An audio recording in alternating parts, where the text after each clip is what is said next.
Obrigado, sou Diógenes Costa, da Unicamp. Agora vamos abrir para as intervenções. Os assistentes estão recolhendo as fichas que estão dentro das pastas. As intervenções do público será de até 3 minutos. Vamos fazer blocos de 5 intervenções e cada palestrante vai ter 5 minutos para poder responder as intervenções. O primeiro a falar, que é o Gabriel Soares. Gabriel Soares.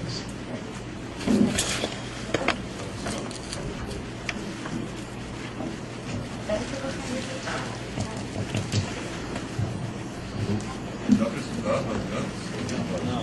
Não dá? Obrigado.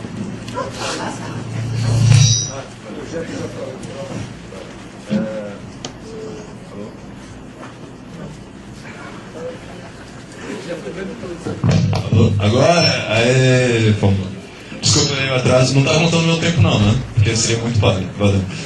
Tá. A primeira coisa que eu queria falar com toda seriedade é que, assim, é importante trazer atenção para uma certa hipocrisia narrativa que está ocorrendo em relação ao projeto Tarifa Zero.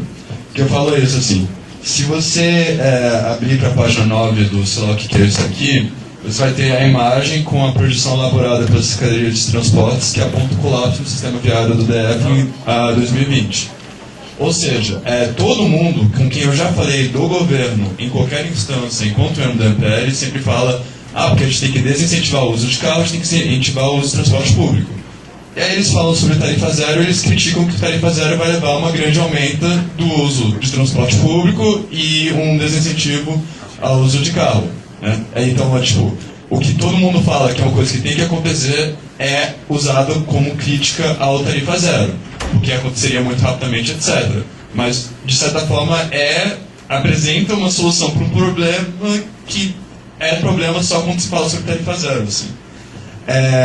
Isso é uma questão de que a gente tem que sempre ver que tarifa zero é uma medida complexa, certo? Ou como o Paik falou ontem, certo? Você tem diferentes formas de implementação. A gente já lançou diversas questões, desde estatização, a mudar o cálculo, a fazer o frete do veículo, etc. E sempre também lembrando a questão do que isso já foi, aliás, até pelo IPE colocado como ciclo vicioso dos transportes. Ou seja, 37 milhões de brasileiros em 2010, de acordo com o estudo do IBGE, não podiam usar o transporte público porque eles não tinham acesso econômico a ele, eles não podiam pagar pela tarifa. E isso leva também ao declínio do número de passageiros de passagens que a gente tem. Isso exclui o transporte. Falando do segundo tópico que ele queria falar sobre, questão do custo. Você teve a ideia dos 21 bilhões da NTP e da NTU em relação de quanto que seria federalmente. Lembrando que ontem a gente falou com o IPE e aliás foi uma resposta e foi dito para nós que a estimativa é que 30 bilhões de reais são gastos anualmente no sistema de saúde só para lidar com acidentes do transporte privado. Acho que não sei se era motos ou também de carros. Ou seja, o sistema privado de transporte, por assim dizer, ele gera muito mais acidentes do que o sistema público e isso também gera diferentes custos, etc. Obviamente, você também tem acidentes de ônibus, mas são muito menos frequentes e isso gera um custo muito menor. E também lembrando, isso foi uma outra coisa que foi dito pelo IPE, é que o congestionamento em São Paulo é estimado que 70 centavos da tarifa é devido ao congestionamento por causa do transporte público. Estou chegando lá. Então, quando a gente está calculando o custo da tarifa, a gente tem que se lembrar que você pode chegar a esse custo de diferentes formas. O engarrafamento providencial, que vem oriundo do transporte privado, também gera um custo para a tarifa. E aí, quando a gente fala sobre gratuidade, etc., por exemplo, o passe livre custa, de acordo com o governo, 30 milhões de reais para o GDF todo mês, a passe livre estudantil. Isso é uma função que foi passada para nós, não sei se foi ontem ou em uma reunião anterior. Esse é um dinheiro que, por exemplo, com a implementação da tarifa zero e outras gratuidades, todas essas burocracias são consolidadas porque você só tem uma tarifa, você não tem mais tarifa zero. Então, isso simplifica toda a questão do sistema, entende? Você não precisa criar uma burocracia para lidar com idosos, uma burocracia para lidar com estudantes, etc. Você tem uma simplificação em relação a isso. Que me leva ao último ponto que ele fala em relação a tarifa zero, que é assim, enquanto houver tarifa, essa tarifa é passível de ser aumentada. Mesmo se a gente luta aqui por uma diminuição de tarifa, daqui a 20 anos você pode ter, sei lá, Roriz versão 3.0, ele vai querer aumentar a tarifa, isso vai ser usado. Ou seja, a tarifa zero é uma importante garantia institucional em relação de que você de proteção em relação que a gente está falando de politicagem, de usar a tarifa como moeda, ou seja, porque fundamentalmente ela é uma mudança de visão do transporte, ou seja, você para de ter o transporte que gira ao redor da viagem, gira ao redor do passageiro, e você começa a ter o quê? Um transporte que gira ao redor da garantia do serviço, certo? O que importa não é mais quantas pessoas estão no ônibus, quantas pessoas estão no busão. O que importa é a qualidade do serviço e que ele rode. Porque aí você não está mais... A ideia da tarifa da passagem na viagem para de ser o fator determinante, o fator central de como funciona e orientar o transporte público. Pelo tempo. Obrigado, Gabriel Soares. Agora o próximo é o Paik. Não foi necessariamente combinado, não, juro. Saí para pegar café, quando eu voltei a me inscrever, foi uma coincidência. Mas, e também a gente não conversou sobre o que ia falar. Então, só uma coisa, assim, estamos numa mesa de intelectuais, e todos esses intelectuais que atuam tanto na universidade, como também atuam tecnicamente, conhecem tecnicamente o sistema, né? E aí eu só queria, assim, começar com uma sugestão de linguagem, né? A gente fala que vai aumentar a demanda, né? Se aumentar a tarifa zero.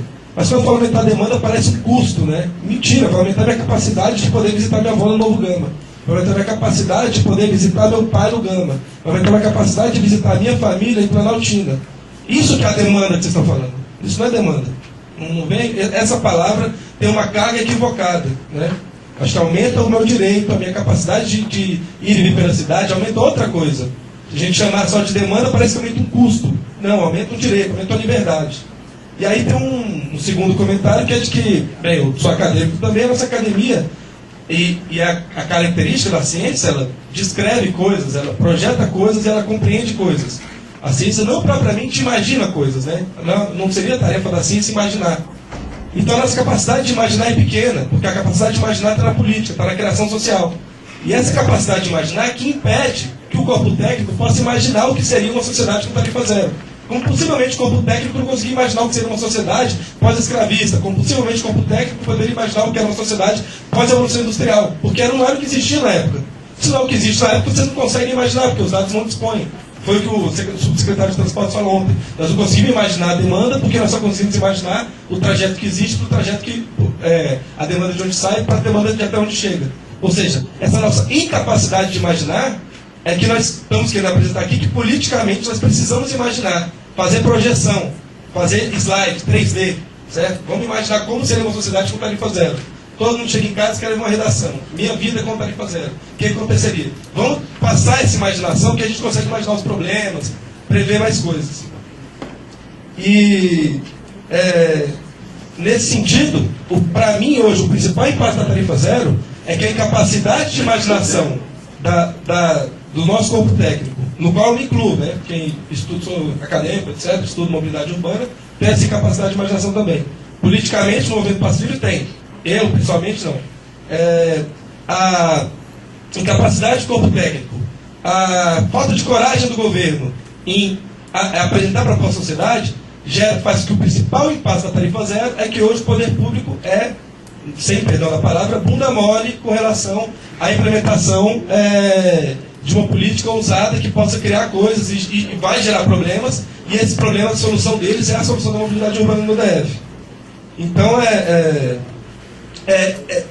para mim, o principal impasse que esse alternativa hoje para a tarifa zero é o fato de que o nosso poder público e a nossa intelectualidade não conseguem imaginar e ter coragem de implementar essa política. Aí eu quero fazer uma propostinha, né? Aproveitando que tem um membro da UNE na mesa e me inspirando em uma pauta do movimento estudantil, eu quero propor 10% do PIB do DF para transporte.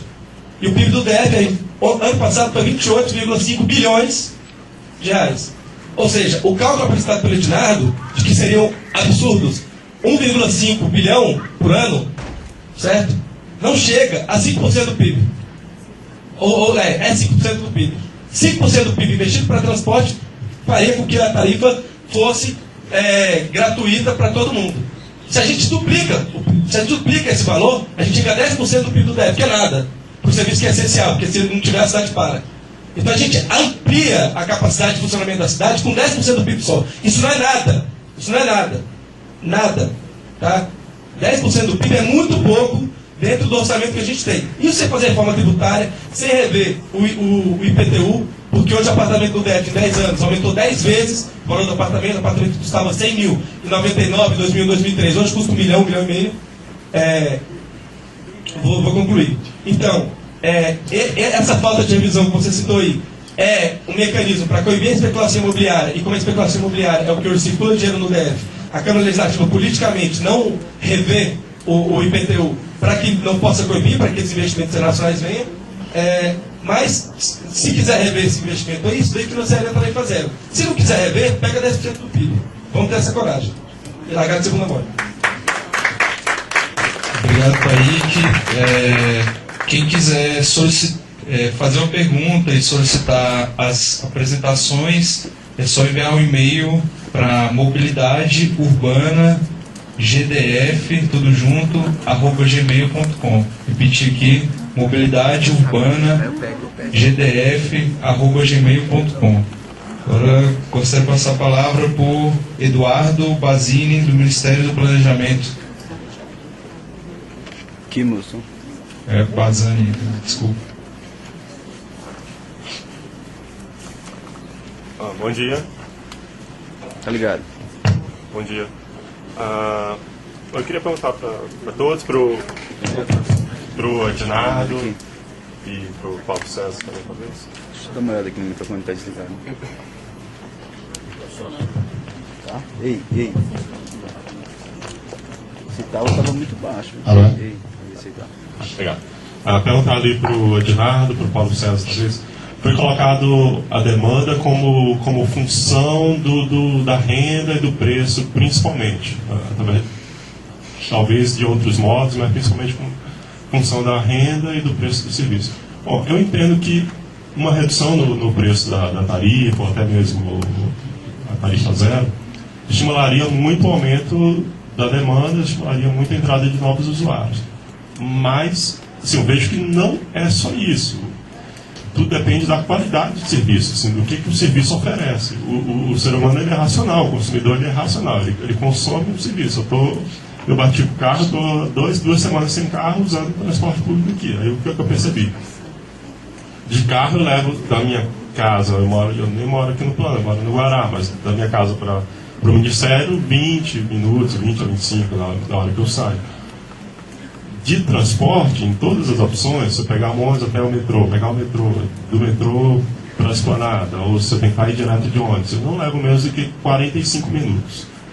Bom, mesmo que a tarifa de ônibus seja 10 centavos ou de graça, e eu sou um defensor, um estimulante do transporte público, eu vou pensar, ué, por que eu vou demorar 45 minutos viajando se eu posso levar 20? Assim, o transporte ele tem que oferecer um benefício. A gente trabalha com custo-benefício. Ele tem que ser ou mais barato ou mais rápido do que as outras alternativas. Assim, hoje eu tive que pegar um ônibus para a estação de metrô, depois pagar o metrô, só aí já foram R$5, mas para voltar 10. Ou seja, é mais caro do que eu gasto de gasolina por dia. Ou seja, ele é mais lento e mais caro. Qual é o benefício? Eu queria usar o transporte público, mas ele tem que oferecer um benefício, que quando a gente calcule o custo-benefício, ele seja atrativo. Esse benefício ou é tempo ou é dinheiro. Se for dinheiro só, mas o tempo não compensar, eu vou continuar pensando e colocando na balança o que vale a pena. Provavelmente eu ainda vou escolher o carro. A tarifa zero seria muito interessante para incluir a parcela da população que não consegue arcar com esse custo dentro do sistema e usufruir de um direito que é um direito social deles. Mas eu acho que o transporte público, bem pensado na cidade, ela não deve servir só para a classe menos favorecida da população, aquela que não tem carro. O ideal, assim, eu não tenho nada contra carro também, eu acho que o ideal é que toda a família tivesse um carro na garagem. O que não pode é todo mundo usar o carro ao mesmo tempo.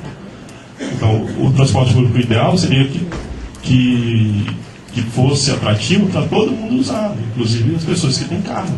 E para isso ela tem que oferecer um benefício que não só financeiro, ele tem que ter qualidade, ele tem que oferecer um serviço num tempo que, no mínimo, compita com o carro. E, para isso, além da questão financeira, assim, tem que ser desestimulado o uso do carro. É só desse jeito que a pessoa que tem carro e que acha mais vantajoso dirigir o carro, se locomover de carro, ele vai preferir usar o transporte público. Só se a vida dele com o carro for mais difícil do que a vida dele com o transporte público. Enquanto não for, ele vai sempre preferir com o carro. E assim, ele só vai resolver o problema da parcela da população que não pode pagar o transporte público, mas não vai pensar a mobilidade assim, como um todo e beneficiando toda a sociedade, inclusive aquelas famílias que têm carro e que hoje usam carro. Obrigado, Eduardo. Agora você passar por Lúcio Gregory.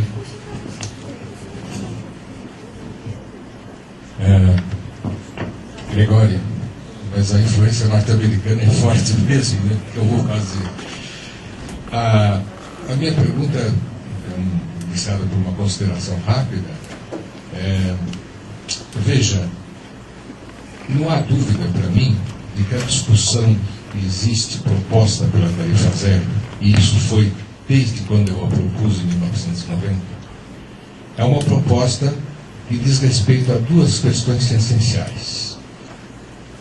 Como se contribui recursos para o Estado? Isto é uma disputa política. Segundo, como se faz a aplicação dos recursos do Estado? É uma outra disputa política. E a tarifa zero, no meu modo de ver, se insere nessa discussão. Tudo ou mais são elementos técnicos, né, ou científicos, ou que seja, que vão se adequar à condição dada pela condição política. Ou seja, hoje é deste modo porque o Estado brasileiro não tem condições de fazer de outro modo. E, portanto, a técnica que se utiliza é a técnica de se adaptar às condições dadas de que o sistema de transporte, de algum modo, tem que ser bancado pela tarifa. Então, essa questão, eu já falei mais de uma vez, tarifa zero é uma disputa de recursos do Estado e uma disputa pela contribuição dos recursos do Estado. A proposta implícita na tarifa zero sempre foi: os que têm mais têm que pagar mais, os que têm menos têm que pagar menos, e os que têm não pagam. Não só transportes, eu estou falando de política tributária.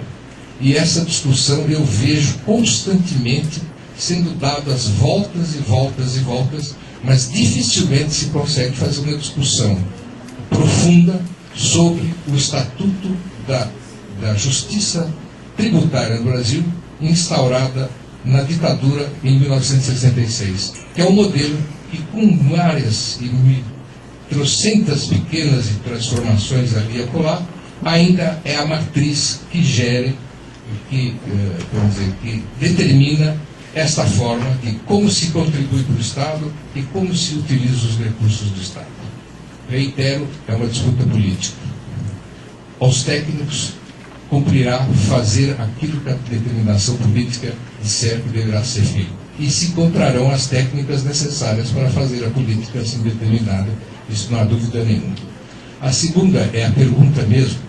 É como a desvantagem de ter 77 anos como eu é, primeiro, óbvio, né? O tempo provável está diminuindo. Mas tem uma outra. Nós já passamos por muitas experiências. E eu queria citar a experiência do planejamento. Né? Ninguém nega a necessidade do planejamento. Mas quem já viveu o Serfal, Serviços Federal de Habitação e Urbanismo, que implantou a necessidade e obrigatoriedade dos planos diretores? Quem já assistiu à introdução da tentativa da contribuição de melhoria, que não prospera, obviamente por várias razões, mas foi colocado aqui? Quem já assistiu à necessidade do planejamento urbano como uma solução lógica da cidade? E, no entanto, apesar de tudo isso ser falado há muitos anos, eu ouço e já exerci essa atividade, verifico que as cidades brasileiras seguem um modelito que não passa por tudo isso. O modelo da cidade se dá por uma outra razão, por uma outra lógica de disputas, essa indústria imobiliária, falei ontem, indústria petroleira e indústria automobilística. Essa é uma discussão a ser feita que seguramente não se resolverá por planejamento. Até porque o planejamento é proposta, é intenção, é plano. Eu queria adendar a pergunta, pois.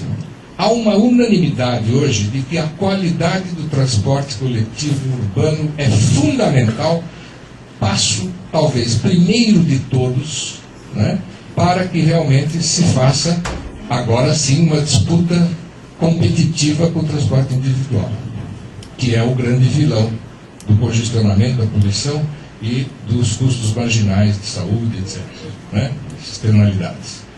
A pergunta que eu faço é o seguinte: ao invés de um plano de mobilidade, ao invés da lei de mobilidade, que tem seus valores, sem dúvida alguma, mas ainda é calcada na ideia do planejamento abrangente, né, modernista, né, eu gostaria de saber a opinião dos senhores sobre o Código de Desempenho do Transporte Coletivo Brasileiro. A necessidade urgente de ser discutido um código a nível federal, a níveis estaduais e municipais, especificando as condições de desempenho do transporte coletivo. Há uma diferença entre plano e código, sabem os senhores, pelo o fato de eu não ser advogado. Plano é proposta, código é lei. Quem não cumpre a lei fica passível das penalidades previstas em lei. Código vai dizer: transporte coletivo urbano sob pneu só pode ser feito com um câmbio automático, salvo exceções topográficas, etc. Eu falei isso. Todos os veículos, não só alguns, todos os veículos num país tropical com calor no verão e frio no inverno, tem que ter ar-condicionado. A ocupação máxima por veículo verificada no território nacional será de 4 passageiros por metro quadrado. Quem tiver 5 vai ser multado e ficar sujeito a penalidades da lei, tanto quanto quando eu, depois de cumprir mais de 20 pontos na carteira de motorista, tenho a minha carteira de motorista cassada. Eu poderia citar outras questões, né? Citei ontem a necessidade, nesse código, de se incluir a obrigatoriedade dos empreendimentos imobiliários geradores de tráfego, a partir de valores a serem estabelecidos, que eles forneçam, sim, transporte gratuito à custa desse empreendimento, que leve os seus usuários, seja de qualquer tipo que seja, até os terminais de transporte coletivo mais próximos. Eu poderia citar outro exemplo. Fica obrigatória a execução de faixa exclusiva de ônibus em qualquer município do Brasil, desde que a quantidade de passageiros por transporte coletivo que trafegue em determinado horário seja superior a XYZ. Então eu gostaria de saber a opinião sobre como vem a oportunidade de se lançar essa discussão e como fazer um código desse, coisa que, como sabemos, e as mesas têm sido óbvias nesse sentido, o conhecimento técnico e científico sobre transporte coletivo no Brasil é gigantesco. O corpo técnico é extremamente competente. Um código desse pode ser produzido por uma comissão a ser nomeada pelos respectivos poderes executivos num período que não pode ser não superior a 90 dias. Com facilidade se fará um código desse.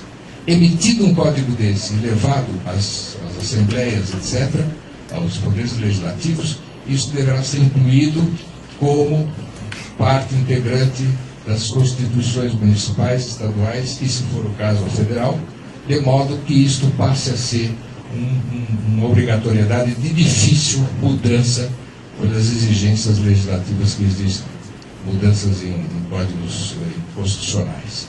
Então, eu queria saber um pouco a opinião da mesa sobre essa proposta e como veriam, já que eu inventei a tarifa zero, me dou o direito agora de inventar mais um tropeço aí para a gente discutir. Era isso que eu gostaria de saber. Muito obrigado.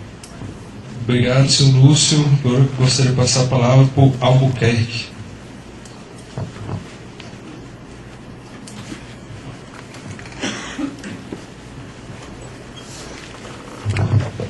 Parabenizar a todos os palestrantes da mesa. E eu gostaria de falar um elemento que me chamou a atenção, principalmente pelo professor da Unicamp. Ele mostrou as cidades já tem tarifa zero, e ele falou que é liderada no mundo pelos Estados Unidos, mostrou um conjunto de cidades. Mas fora as cidades dos Estados Unidos, mostrou também na França, uma coisa na Austrália, Alemanha, enfim. Todos países ricos.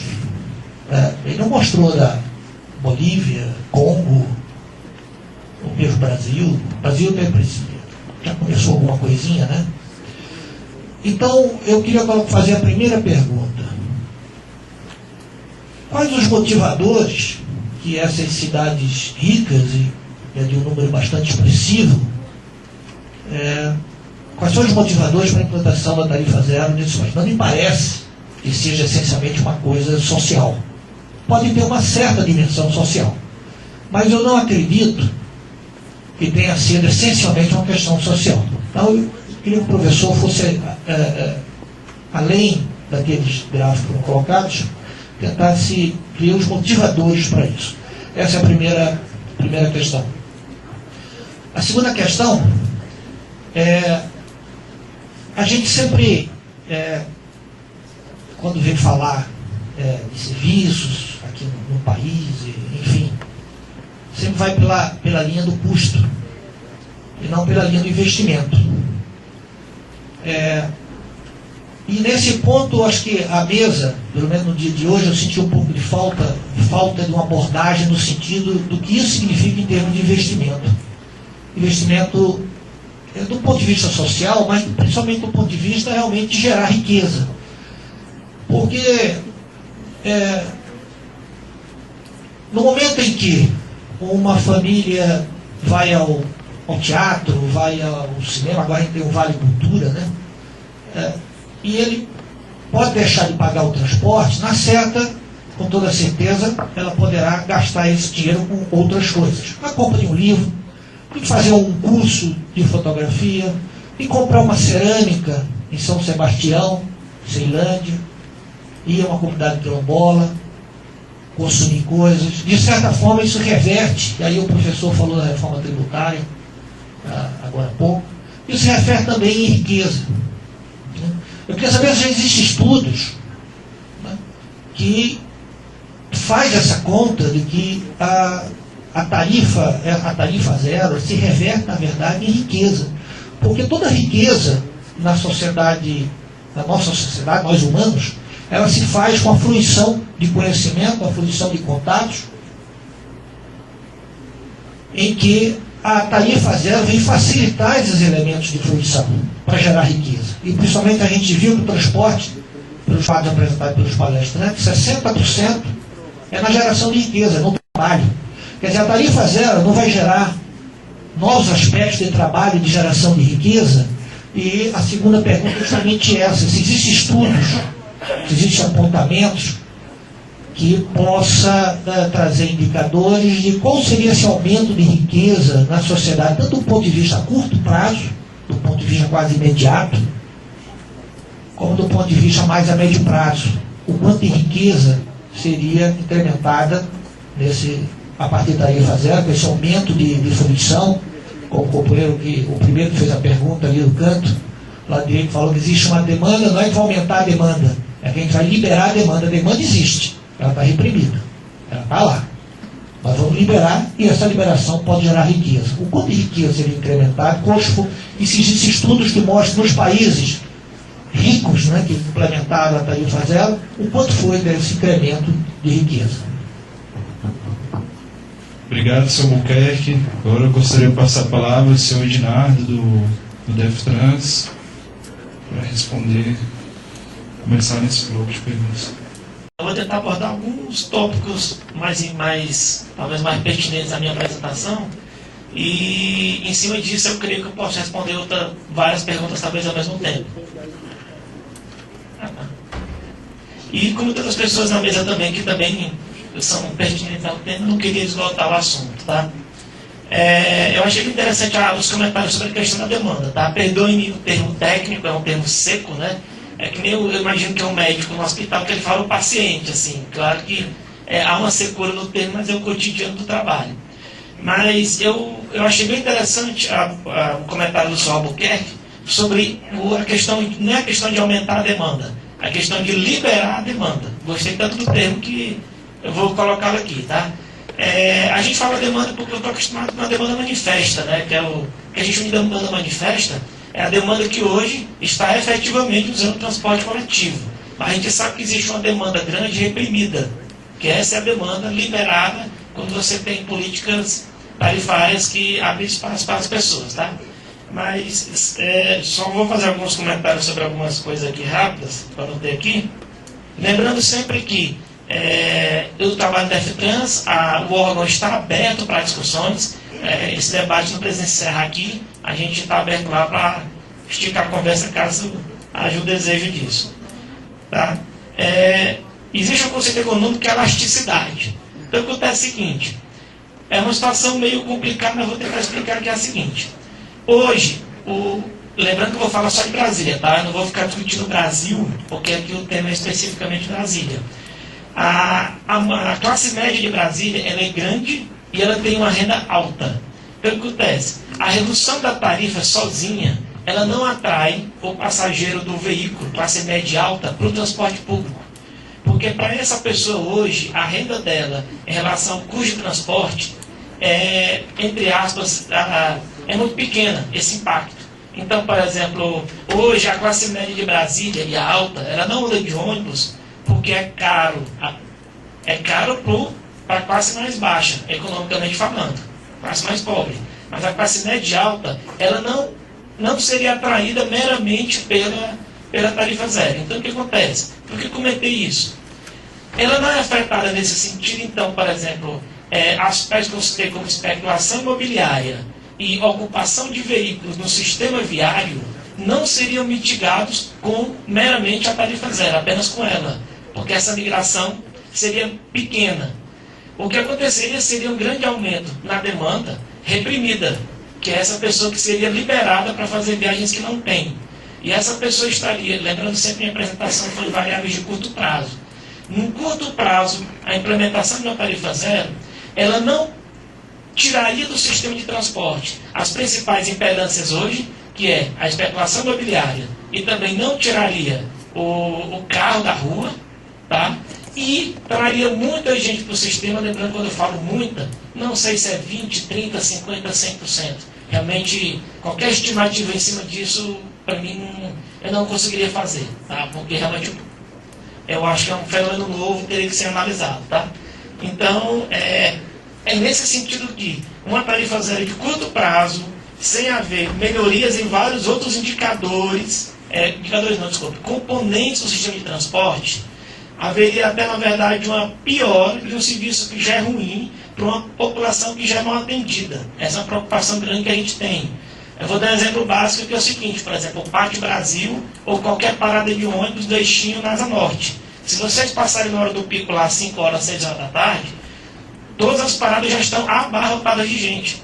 Se você passar ali no eixo norte, 6 da tarde, 5 e meia, uma parada que era para ter 15 pessoas tem 90 a 100. Então, quer dizer, o sistema já está saturado. Houve uma preocupação ali do Gabriel, que é certíssima, que fica uma coisa paradoxal. Como assim? O poder público quer atrair pessoas para o transporte público e na hora que eu tenho uma medida que efetivamente vai atrair, eu estou repudiando. Aí é a questão que a mesa falou o tempo todo aqui, eu acho que todos os palestrantes, é o como. Eu acho que a questão não é que a tarifa é injusta, ela é. Hoje a tarifa é injusta. Tá? Isso aí não é uma discussão. Ela precisa ser baixada e precisa chegar a níveis aceitáveis para a população. Poderia se discutir se é 0, R$1, 2, 50 centavos, eu não vou entrar nesse mérito aqui. Mas eu acho que a grande discussão é como, para você não ter uma medida, digamos que a oferta hoje do serviço não dê conta. Então é só para explicar que é uma preocupação do governo, é como fazê-la. Hoje, então, a tarifa zero imediata, que é uma pauta principal que eu vejo muito aqui, ela não tiraria esse carro da rua, porque, por exemplo, em Brasília, digamos assim, um servidor público médio ganha R$5.000, 6 mil por mês. E hoje a gente tem 40% da população com a renda dessa. Essa pessoa, não é por conta de R$200 por mês que ela economizaria no transporte público, que ela sairia do sistema. Eu vou dar um número interessante. A gente começou testes de monitoramento de frota com GPS. Ainda não está público porque são testes iniciais, mas, por exemplo, uma linha de ônibus que a gente tem monitorado, que sai da Estrutural e vai para a Ceilândia Sul, ela, fora do pico, ela tem levado em média 50 minutos para fazer o sentido ida, da saída Estrutural e até o PSUL. No pico, tem levado 1h40. Qual a diferença? A diferença é uma, sistema viário. E esse sistema viário engarrafado é custo para o sistema, é desconforto para o passageiro. Então, é só para explicar que é um pouco complicado essa questão dos outros fatores. Tá? Outro ponto aqui que eu vou procurar ser breve. Já comentei sobre a demanda de nível de serviço. Lembrando, sim, temos que trabalhar esse tema. Isso aqui não é negado, nem tem como negar. Mas é só a questão do como e talvez seja uma medida um pouco mais paulatina. Outro ponto que foi abordado. Foi falado que é um fato, o quadro técnico ele trabalha com a política que existe. E quando eu falo política, não é PT, PSDB, PMDB, DEM, não é isso. A política é algo muito maior do que isso. É todo o aspecto institucional, ambiental e o que a polis, o que a comunidade entende como sim ou não. Tá? Então, quando a gente fala aspecto político, é como a sociedade vê aquele recurso. Então, por exemplo, hoje, o modelo atual que a gente trabalha é esse modelo que existe aí. E o quadro técnico vai sempre trabalhar com o que é viável ou o que é existente politicamente. E lembrando, quando eu falo político, eu não estou falando aqui de partido A, B ou C. Tá? Estamos falando de todo um aspecto institucional e de como a sociedade funciona. É nesse sentido. Foi falado aqui o que se acharia sobre o Código de Mobilidade. Particularmente eu acho interessantíssimo, eu acho que foi visto na minha apresentação, não sei se o senhor Gregório, não é isso? Estava aqui na hora, mas... Gregório, né? Gregório em português, né? Já brasileiro aqui já. Então o que acontece? Sim, os próprios novos contratos já têm indicadores para controlar o sistema. Mas eu concordo com o senhor. O Vicente falou uma coisa aqui que é o seguinte: o Brasil hoje não tem política de Estado para transporte. Não há política. Por exemplo, o SUS, com todos os efeitos que ele tenha, existe um cesto básico de serviços de saúde que toda a cidade brasileira é obrigada a oferecer. A educação também já está nesse parâmetro. Até a segurança pública começou a entrar nisso também. Mas o fato é que hoje não há uma política pública de transportes. No auge das manifestações, eu confesso que eu fiquei muito preocupado quando a nossa presidente ela chegou em público e disse: sim, estamos nos movendo pelo transporte público. Temos 80 bilhões de reais para obras em transporte. Transporte público não é obra. Na verdade, obra é um insumo, é um componente, a infraestrutura, né, do sistema, que, sem dúvida alguma, muito importante, mas quando alguém fala que 80 bilhões para obra em transporte público, isso muito me preocupa. Isso mostra que não há uma política de transporte público sustentável de longo prazo. Tá? E quando se fala sustentabilidade ambiental, econômica e própria política, porque eu posso implementar uma política agora e há uma grande rejeição da sociedade, ela cai e eu passo mais 20, 30 anos para conseguir tentar essa prática. Foi falado que o corpo técnico é qualificado. Realmente temos um corpo técnico do Brasil com muita gente que entende do que está falando. Mas é insuficiente para as necessidades brasileiras. Tá? Hoje, das 4.400 municípios brasileiros, eu não tenho medo de dizer que talvez tenha 4 ou 5 com real capacidade de gestão, planejamento e trabalho na área de transporte, para gerir a sua área de atuação. Então o Brasil vai ter que trabalhar muito com qualificação. O próprio secretário de Transporte deu uma ideia muito interessante, que não é reinventar a roda, na minha opinião, que é ressuscitar o GIPOT ou o IBTU, algo do gênero. Porque o fato é que 90% dos municípios brasileiros não têm condição de planejar suas políticas de transporte. Já há uma necessidade de uma IPEA da vida para transportes. Algum centro de pesquisa e de estudos para dar suporte a esse pessoal que não tem condição de andar com a perna própria. Sim, foi falar sobre investimentos públicos. Eu citei um pouco sobre investimento, só naquelas equações assim meio secas, né? Porque a matemática é muito seca e fria. Mas foi só para tentar dar uma organizada nas ideias, para a gente conseguir começar a ver as coisas. Mas sim, esse investimento vai ter que ser feito, aumentado.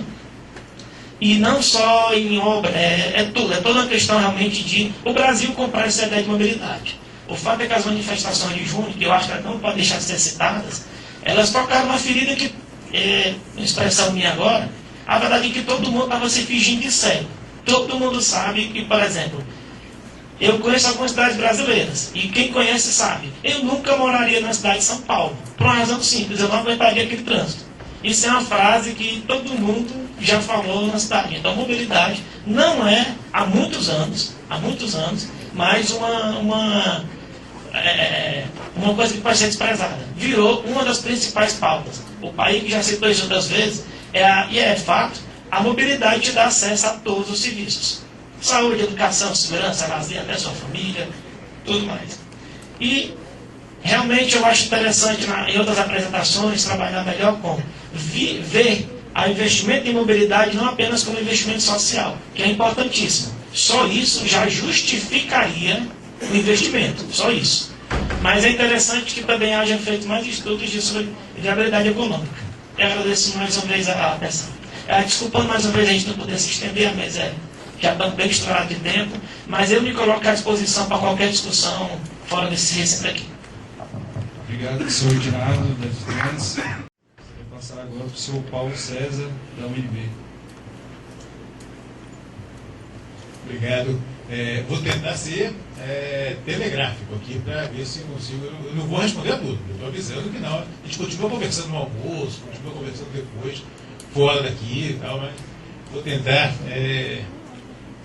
passar aqui por alguns pontos. Primeira coisa eu fico preocupado quando se fala, sabe? Se levanta essa preocupação de que o sistema de transporte está saturado na hora do pico e tal, se a gente implementar a tarifa zero, o que é que vai acontecer no pico?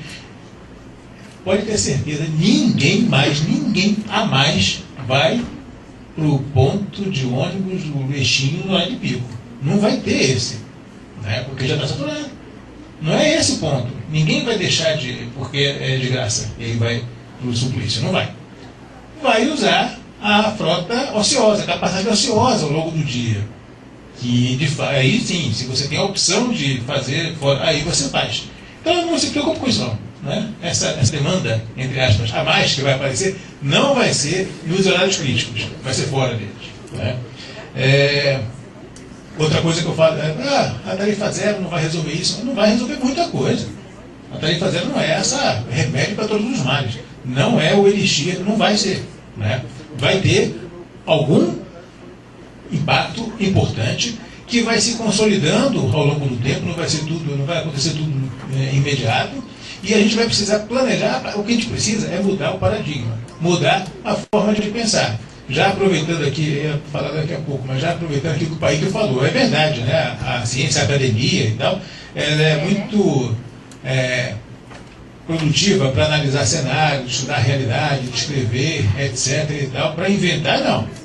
Né? Na área tecnológica também é assim, né? A academia é boa para estudar, para entender, mas desenvolvimento tecnológico, por exemplo, é a indústria que faz, e deve ser, tem lá os seus mecanismos de fazer. Agora, a academia pode estudar os cenários que são propostos, e faz isso se for provocado. Né? Então, se os movimentos sociais ou outro agente na sociedade lá traz um cenário, propõe uma coisa que ninguém tinha pensado antes e tal, vai ter pesquisador que vai se interessar em estudar os impactos e tal, produzir resultados que vão subsidiar uma tomada de decisão lá na frente. Então, se a gente ficar nesse limite, né, não ficar esperando tudo da ciência, então eu acho que a gente produz mais, produz melhor do que tentar fazer essa transferência. O Paíque também falou em relação eu concordo plenamente com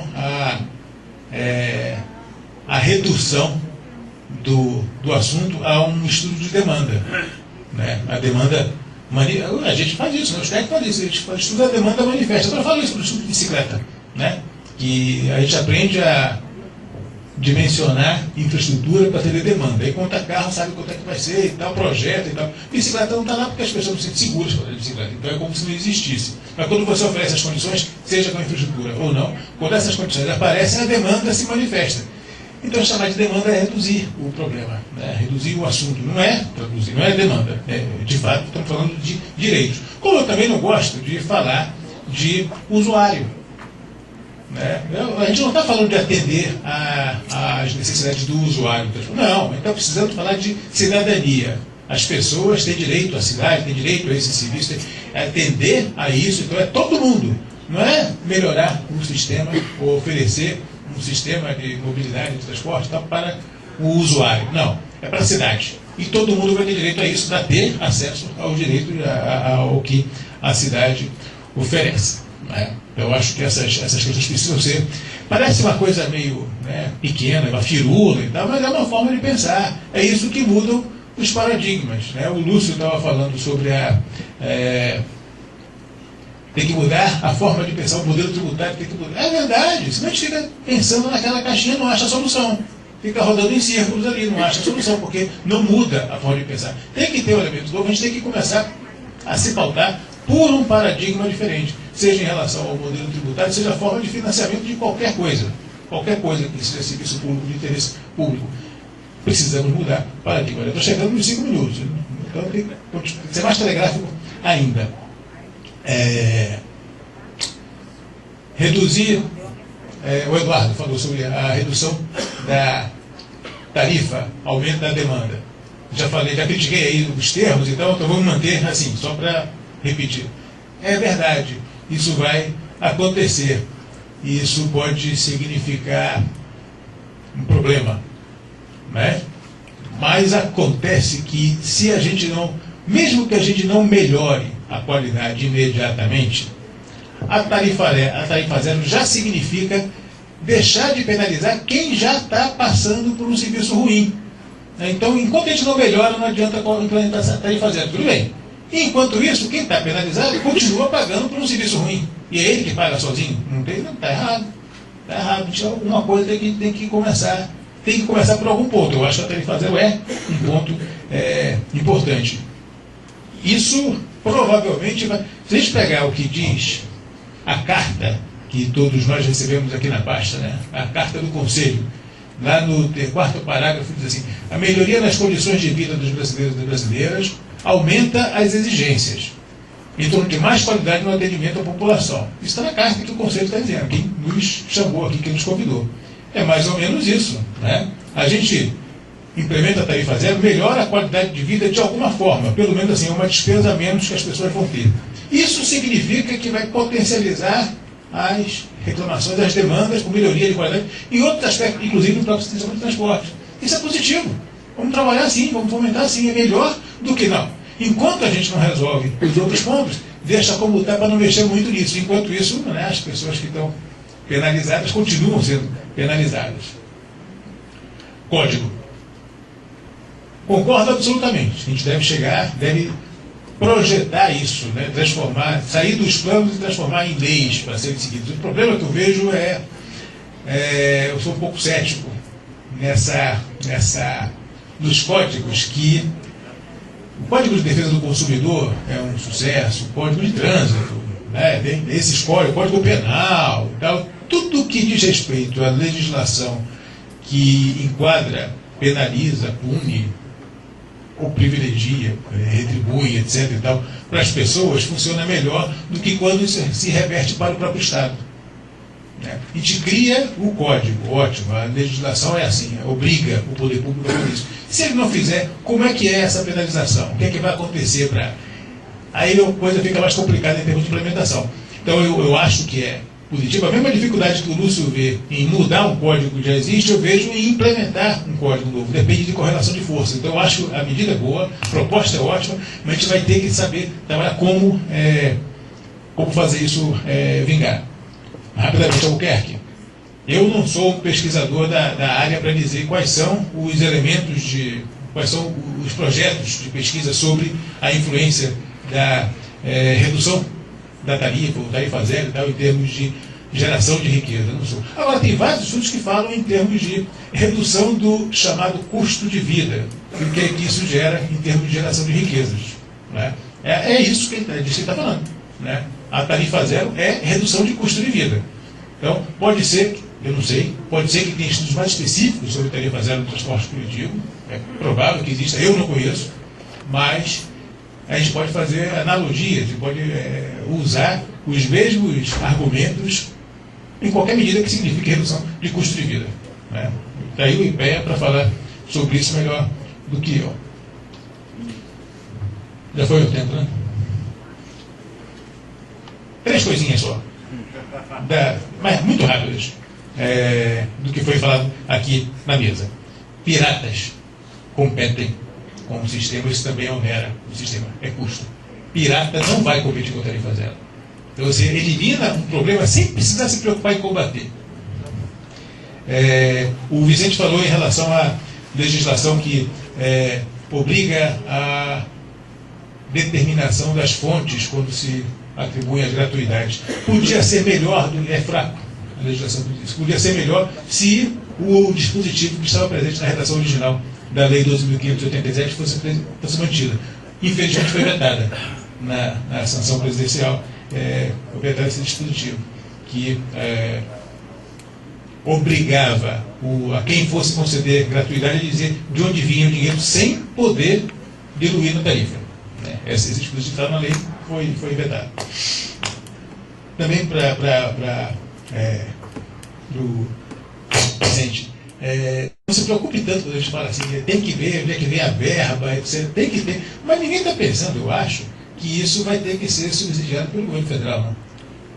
O município lá, quando fizer o seu arranjo, como fez a CUT, como fizeram outros e tal, ele vai ter a responsabilidade de achar essas fontes, não precisa se preocupar que onde é que vem do governo federal, então não vai aumentar o trabalho do IPEA ou do Ministério do Planejamento necessariamente. O modelo tributário que garantiria a tarifa zero vai continuar cobrando o pobre. Isso é verdade. Isso é verdade. Ninguém tem dúvida que isso vai acontecer, porque todo mundo paga imposto. Em alguma medida isso vai acontecer.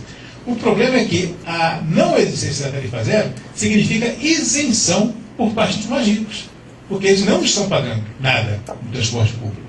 Então, se a tarifa zero não faz toda a justiça tributária que a gente quer, não ter a tarifa zero agrava a situação, porque isenta a parcela mais rica da população.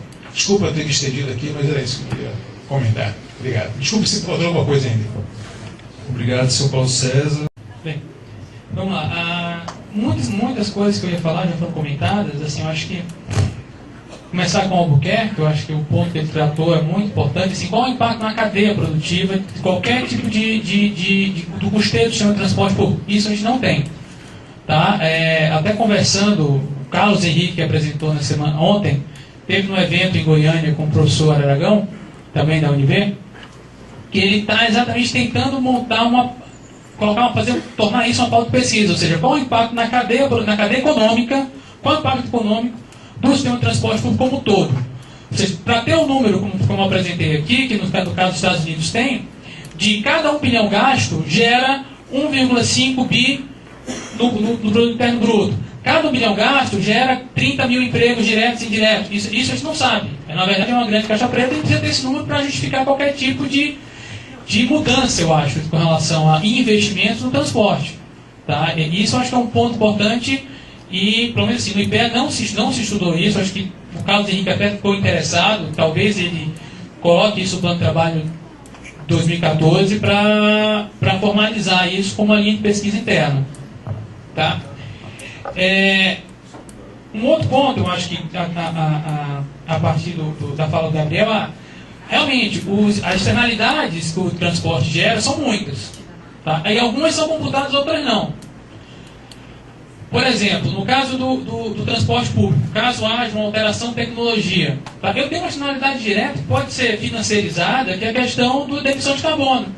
E isso está passando de novo ao largo da discussão em termos de receita tarifária. Tá? Custo de acidente, eu acho, assim, eu não tenho certeza, mas eu creio que o Carlos Henrique falou dos 30 milhões, mas dentro dessa conta tem acidente em rodovia federal que é maior que os acidentes urbanos. Não, 30? Só da urbana? Mas o valor do acidente rural é mais... Perdão de estudo da década de 90, começo de 2000. Mas eu baixei aqui e vi que era 23 mil rural.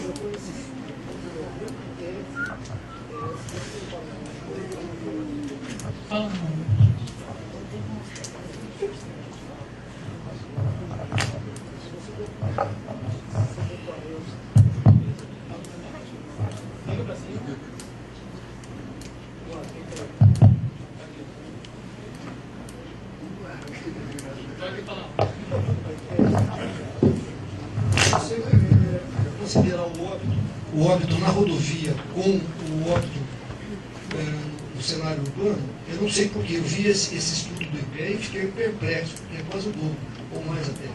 Mas onde ocorrem mais acidentes é dentro do sistema viário urbano e um número maior de mortes também. De cada 10 óbitos em trânsito, 7 é dentro da cidade. Eu que tinha minha cabeça era o outro.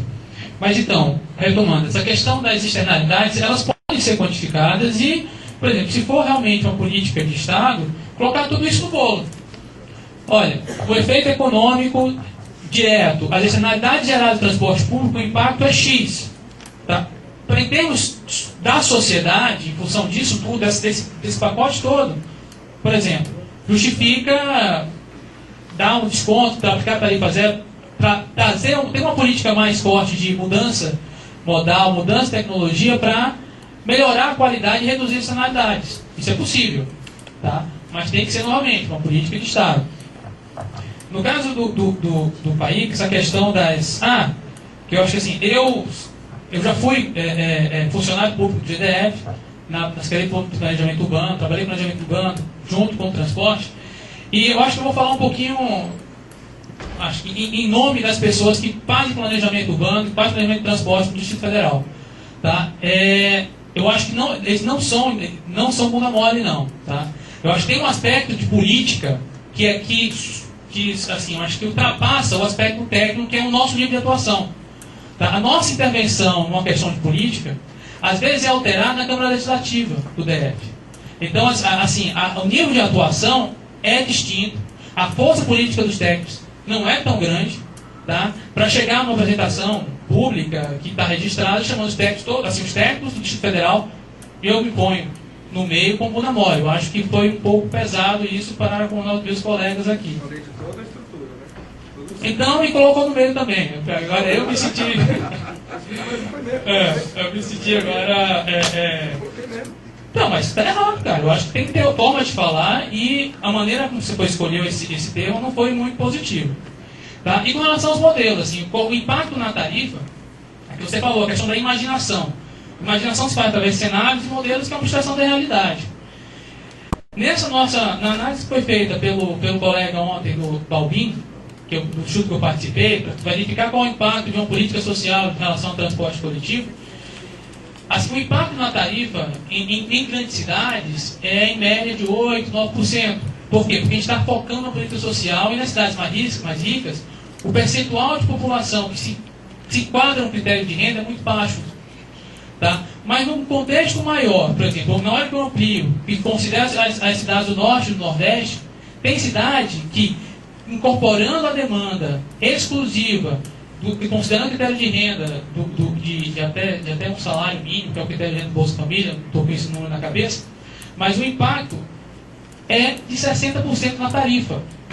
Tá? Ou seja, é exatamente a demanda que está reprimida, que não tem condição de se deslocar, passa a ter essa condição. E se todo mundo for para o sistema, tá? 60% a mais de demanda, para um sistema que está, de certa maneira, operando nas condições que são propícias, em função de um custo operacional de uma tarifa, vai gerar problema.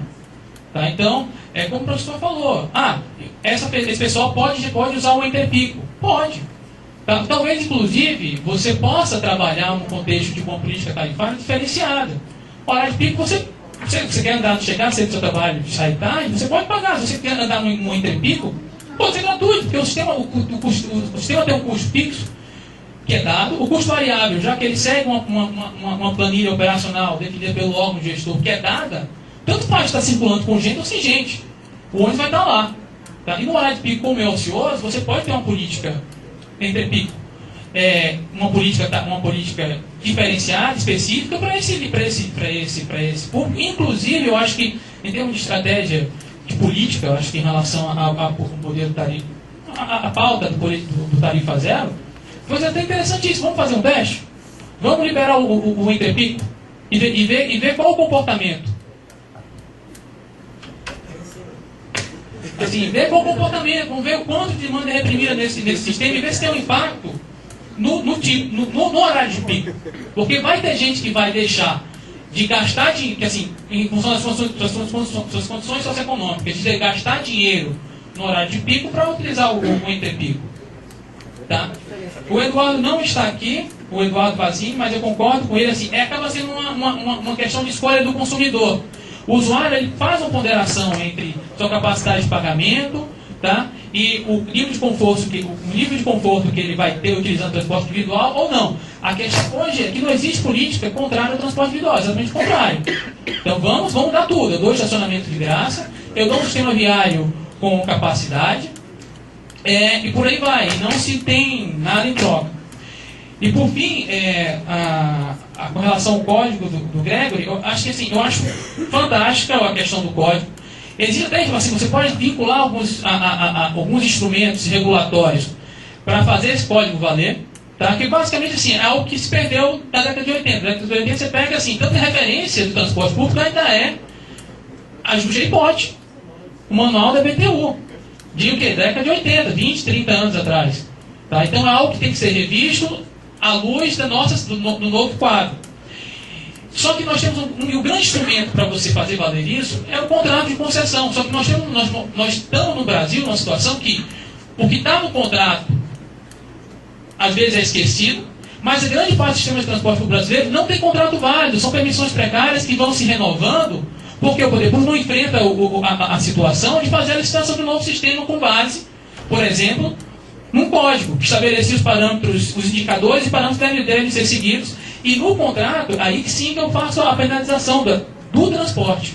Eu tenho que ter mecanismo de encampação de contrato para fazer valer isso. Então, eu tenho um código de referências. O contrato de concessão tem que ser seguido. Se a empresa não seguir, eu encampo, eu tenho que ter alternativa para colocar uma outra pessoa no lugar. Tá? Bem, basicamente isso que eu acho que tinha que falar. Eu acho que o IPEA, nesses últimos 3 meses, assim, teve um esforço coletivo da nossa coordenação de produzir uma série de materiais para pautar um pouco a discussão que está sendo feita. Tá? Nós estamos no momento agora, não sei, o Renato deve falar, que eu acho que muito interessante para a instituição, que a gente deixe de fazer avaliação de política pública, tá? E nós estamos no momento de construção de uma nova política de mobilidade. E eu acho assim, eu fico muito feliz do IPEA ter sido chamado para a construção dessa política, não somente avaliar algo que foi feito a posteriori. Tá? A gente está tentando fazer a nossa parte. Bem, é isso, eu agradeço o conselho, os colegas, e passo a palavra para o Diógenes, já fazendo a vez do conselheiro. Sr. Diógenes, gostaria que o senhor mantesse 5 a 7 para o pessoal querer almoçar. Vou tentar ser bem breve. Rapidamente, então, Gabriel, para que você tenha uma ideia, os acidentes de trânsito atualizados para o dólar de hoje custam ao país por volta de 23, 24 bilhões de reais. Então, se nós conseguirmos, por exemplo, diminuir dentro da cidade os acidentes, com certeza nós vamos ter uma boa parcela de economia só no item acidente. No item perda geral, só na cidade de São Paulo, estresse, horas de produção, combustível queimado de forma irracional, enfim, todo o custo é 300 milhões de dólares por dia. Dados que o próprio IPEA levantou lá atrás. Viu? Se nós conseguíssemos economizar 10% disso, racionalizar para ter 10%, seriam 30 milhões de dólares por dia. Para que nós tenhamos uma ideia, um metrô custa 300 milhões de dólares por quilômetro. Então, em cada 10 dias, nós poderíamos estar construindo, com essa economia, 1 quilômetro de metrô. Né? Mas essa sensibilização tem que passar pela questão política mesmo. Os técnicos conhecem os números, sabem as soluções, apontam, mas nós somos sempre voz vencida quando chega lá na Câmara dos Vereadores ou na Assembleia. Né? Bom, o PAIC, você falou do IPTU. O IPTU no Brasil é uma piada, porque as cidades não têm mapeamento, não têm cadastro não tem atualização pelo valor do mercado. O Ministério das Cidades está tentando criar uma lei de diretrizes para o cadastro urbano, porque nós avançamos no cadastro rural, nós temos o cadastro rural georreferenciado, que é uma questão econômica e social de distribuição de terras e produtividade, porém no cadastro urbano você não consegue. Quando você fala com o prefeito sobre esse assunto, ele vai falar, não, se eu for subir o IPTU, vou perder voto.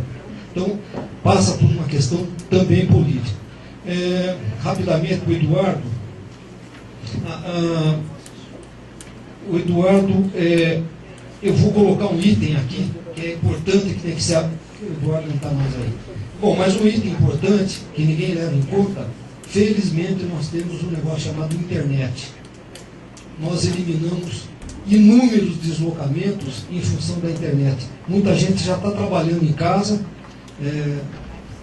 Nós temos, por exemplo, a Secretaria de Fazenda de São Paulo, que os fiscais, auditores, têm metas para cumprir. Ele pode fazer na casa dele. E ele faz isso via internet, eventualmente ele vai fazer a visita. Lógico, precisa fazer um controle, né?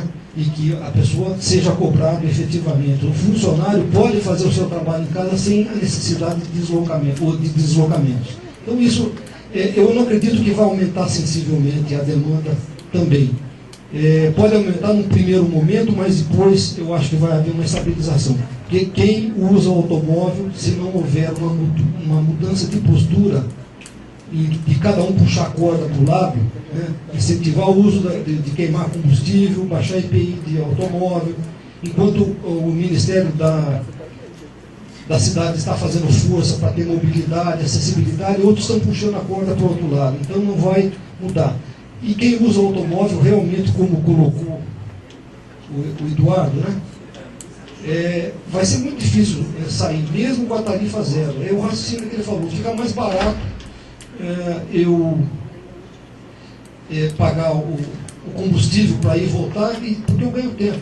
Hoje o tempo é uma coisa fundamental. Então tem que ser alguma coisa associada à qualidade do transporte. E a qualidade é uma utopia, respondendo também em parte lá para o Albuquerque. Mas é a qualidade que eu vi, por exemplo, em Viena. Você tem o metrô, o trem de subúrbio, trem de longa distância, depois você tem o sistema de tramway, o VLTs, e o sistema de ônibus. Eu estudei todo esse sistema.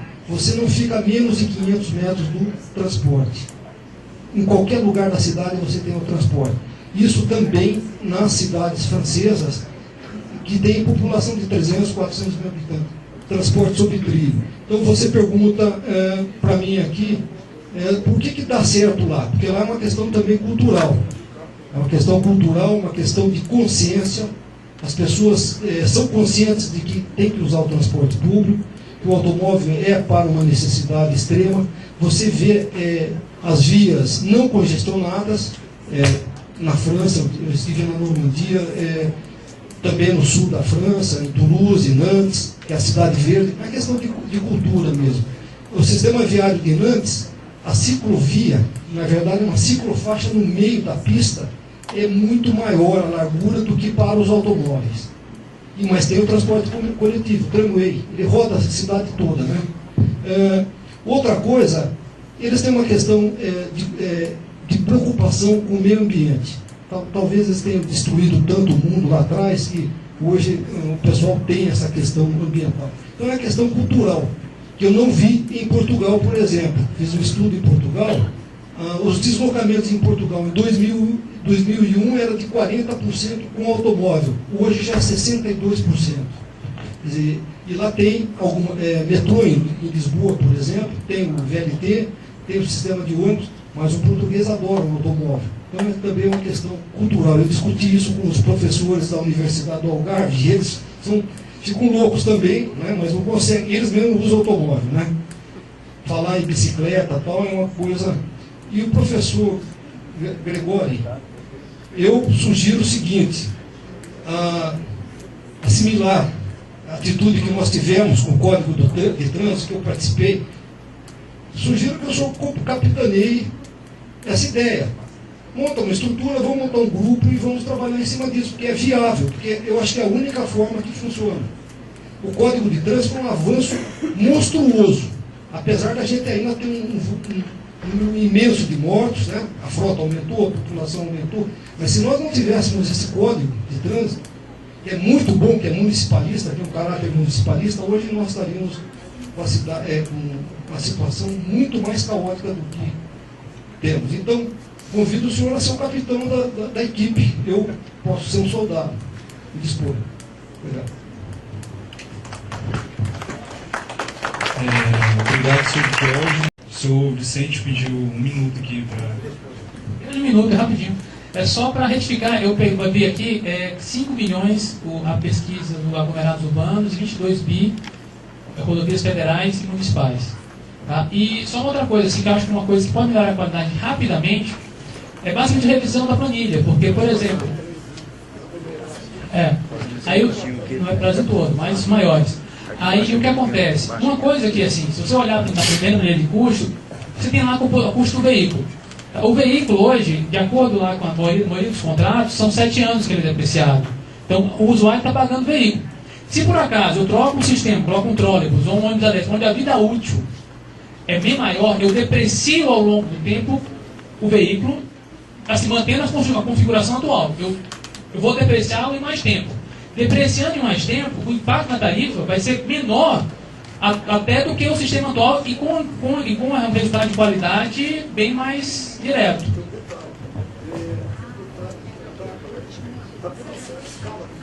Isso.